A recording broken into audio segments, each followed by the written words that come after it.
সাম্য হত্যার বিচারের বিষয়ে সরকারের স্পষ্ট অবস্থান দেখতে পাচ্ছে না বলে অভিযোগ ছাত্রদলের। শান্তিপূর্ণ আন্দোলনে টনক না নড়লে আরও কঠোর হতে বাধ্য হবে তারা। বিকেলে 2.25 ঘন্টা শাহবাগ মোড় অবস্থান নিয়ে সাম্য হত্যার বিচার চায় সংগঠনটি। ছাত্রনেতারা বলেন, ব্যর্থতার দায় নিয়ে ঢাবি প্রশাসনকে পদত্যাগ করতে হবে। প্রকৃত হত্যাকারীদের দ্রুত গ্রেফতারের দাবিও জানান তারা। বিস্তারিত খান আলামিনের রিপোর্টে। ঝুম বৃষ্টি, ঝড়ো হাওয়া, সাম্য হত্যার প্রতিবাদে সবকিছু উপেক্ষা করেই শুরু হয় ছাত্রদলের শাহবাগ মোড় অবরোধ কর্মসূচি। বেলা 3:30টায় অবরোধ শুরু হলে এ পথে যান চলাচল বিঘ্ন ঘটে। নেতাকর্মীরা সাম্য হত্যার বিচার, প্রশাসনের ব্যর্থতা নিয়ে নানা স্লোগানে সরব রাখেন শাহবাগ মোড়। অবস্থান কর্মসূচিতে সংহতি জানান সাম্যের বাবা ফখরুল আলম। আমার প্রাণের কলিজা ছিল আমার এই সন্তান। আপনারা সকলে আমার ছেলের জন্য দোয়া করবেন।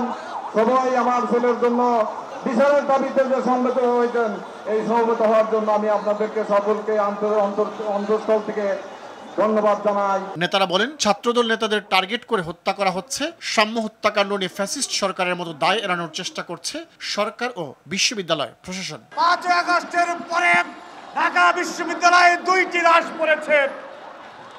আমরা ধিক্কার জানানোর ভাষা জানি না যে ইবিসি তার ছাত্রদেরকে সন্তান হিসাবে ধারণ করে না, সেই ইবিসি এই পবিত্র জায়গায় থাকতে পারে না।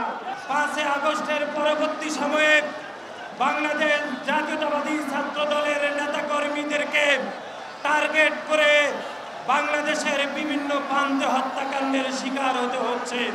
যদি ভবিষ্যতে কোনো নেতাকর্মীর গায়ে কোনো আঘাত করা হয়, তাহলে বাংলাদেশের সাধারণ শিক্ষার্থীদেরকে পাশে নিয়ে বাংলাদেশ জাতীয়তাবাদী ছাত্র দলের প্রতিটি নেতাকর্মী বাংলাদেশের প্রতিটি শিক্ষাঙ্গনে আমরা আন্দোলন সংগ্রাম করে তুলব। সাম্য হত্যায় গ্রেপ্তারকৃত 3 জন প্রকৃত খুনি কিনা সেই প্রশ্ন রাখেন ছাত্রদল সভাপতি। বলেন, হত্যার বিচারের দাবি আদায়ে অশান্তিপূর্ণ আন্দোলনে ঠেলে দিলে দায় নিতে হবে সরকারকে। আমরা সাম্য হত্যার দাবিতে 7 দিন শান্তিপূর্ণভাবে কর্মসূচি পালন করেছি। আগামীতে যদি কোনো অশান্তিপূর্ণ কোনো কর্মসূচি পালন করতে হয়, তার জন্য এই ইটের সরকার দায়ী থাকবে।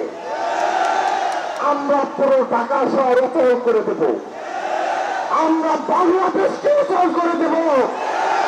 দেশের সব শিক্ষা প্রতিষ্ঠানে আন্দোলন গড়ে তুলে সাম্য হত্যাকাণ্ড সহ সব হত্যার বিচার নিশ্চিত করার কথা বলেন ছাত্রদল নেতারা।